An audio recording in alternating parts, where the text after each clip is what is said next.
Ah, le tour des yoles, c'est l'âme de la Martinique, on est d'accord? La ferveur, les couleurs, la compétition, tout ça. Mais voilà, derrière cette image de carte postale, il y a une réalité beaucoup plus dure. Une crise financière qui menace carrément son existence. Alors non, ce n'est pas juste un énième cri d'alarme. Ce qu'on va décortiquer ensemble, c'est une analyse assez froide de la situation et surtout une proposition concrète. Allez, on y va. Cette phrase-là, on l'a tous entendue, on l'a peut-être même dite. Elle résume parfaitement cet attachement viscéral, presque charnel, qu'on a pour cet événement. C'est bien plus qu'une simple course, c'est un véritable marqueur de notre culture. Le problème, c'est que cette identité, elle a un coût. Et c'est précisément là que, bien souvent, on préfère regarder ailleurs. Alors justement, si on arrêtait de regarder ailleurs? Parce que, au-delà de la fête, la réalité, c'est celle de déficits qui se creusent année après année. L'analyse qu'on va parcourir ensemble nous force un peu à regarder les choses en face, les chiffres, la structure, pour, on l'espère, éviter que chaque nouvelle saison soit potentiellement la dernière. Alors voilà comment on va procéder. On va d'abord parler de cet amour en danger. Puis, on va regarder de plus près le modèle actuel, qui est clairement à bout de souffle. Ensuite, on passera à la proposition, une société anonyme, avec des sociaux. On verra ce que ça implique de devenir copropriétaire.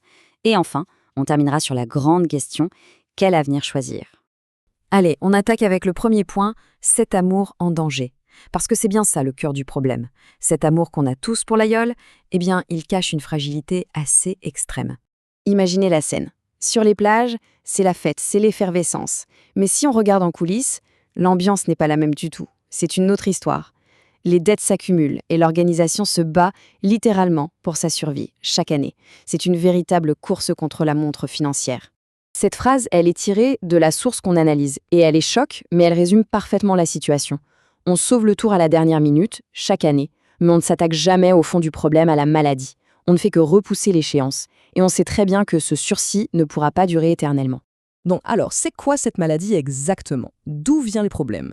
Eh bien, ça vient d'un modèle économique qui est complètement à bout de souffle, qui n'est plus du tout adapté à la taille et à l'importance qu'a pris l'événement. Et c'est là qu'on tombe sur un paradoxe assez dingue.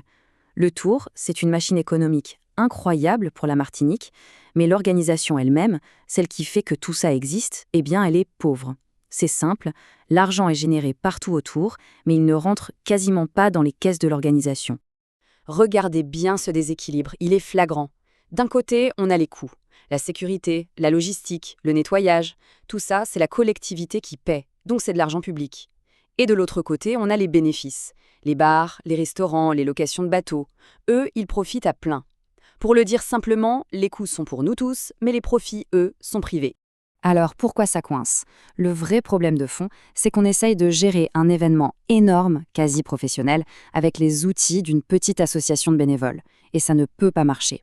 Ce statut associatif, ça empêche de lever des capitaux privés pour investir. Ça crée des confusions pas possibles entre qui gère le sport et qui gère le commercial.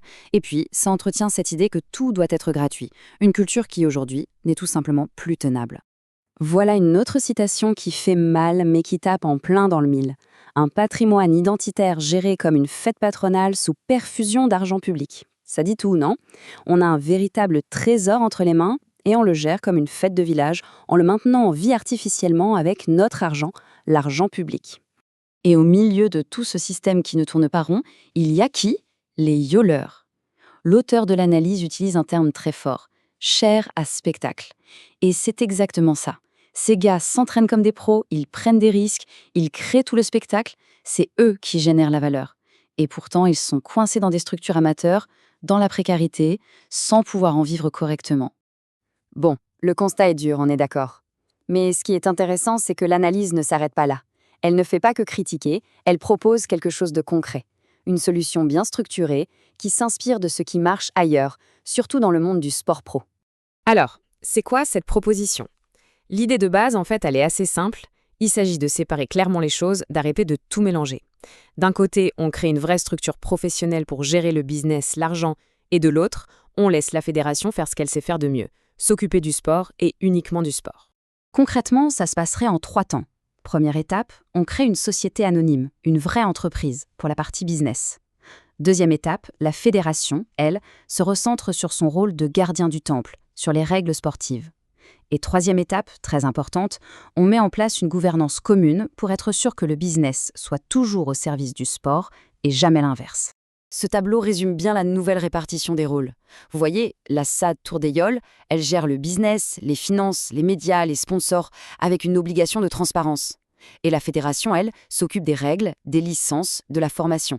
Bref, chacun son job pour que tout le système soit beaucoup plus sain et efficace.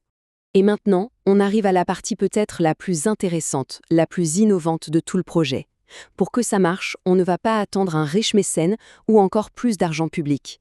Non, la solution proposée, elle repose sur nous, sur la population. Et là, c'est un vrai changement de mentalité. L'idée, ce n'est plus de sauver la Yole en faisant un don. Non, l'idée, c'est de devenir copropriétaire du patrimoine qu'on dit aimer. C'est d'investir dedans. En gros, c'est de passer du simple statut de spectateur à celui d'acteur, de quelqu'un qui participe vraiment. Alors, comment ça se passerait au niveau du capital? Regardez, le plus important, c'est que le bloc sportif, c'est-à-dire les yoles, les équipes, la fédération, garderait la majorité, entre 55 et 65%. C'est la garantie absolue que le sportif primera toujours. Et à côté de ça, on ouvrirait une belle part, entre 25 et 30% aux Martiniquais, à ceux qu'on appelle les sociaux. Et attention, l'idée n'est pas de faire du profit tout de suite. Le but, c'est d'assurer la survie à long terme. Le plan est prévu sur 5 ans, c'est très clair. Les 2 premières années, on stabilise, on nettoie les dettes. Les années 3 et 4, on réinvestit dans ce qui est essentiel, la sécurité, les médias, la formation des jeunes. Et à l'année 5, l'objectif, c'est d'être enfin autonome financièrement. Et il y a une règle d'or pour les 5 premières années, 0 dividende. Chaque euro gagné est immédiatement réinvesti dans le tour. Ça veut dire quoi? Ça veut dire que si on devient un petit actionnaire, le retour sur investissement, ce n'est pas de l'argent. Le vrai retour, c'est la fierté de voir notre Tour des Yoles non seulement survivre, mais grandir, se professionnaliser et surtout pouvoir le transmettre à nos enfants. Donc, au final, toute cette analyse nous amène à un choix pour l'avenir. Et c'est un choix qui devient presque personnel pour tous ceux qui, de près ou de loin, aiment la Yole. Pour rendre l'idée très concrète, la source qu'on analyse parle d'un ticket d'entrée autour de 100 €. Ce n'est pas une somme folle.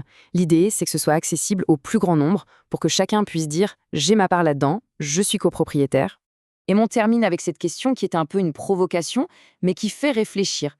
C'est un choix à faire. Est-ce qu'on reste un simple commentateur de comptoir, celui qui critique mais ne fait rien, ou est-ce qu'on décide de devenir propriétaire de notre patrimoine, de s'impliquer? Voilà, la question est posée.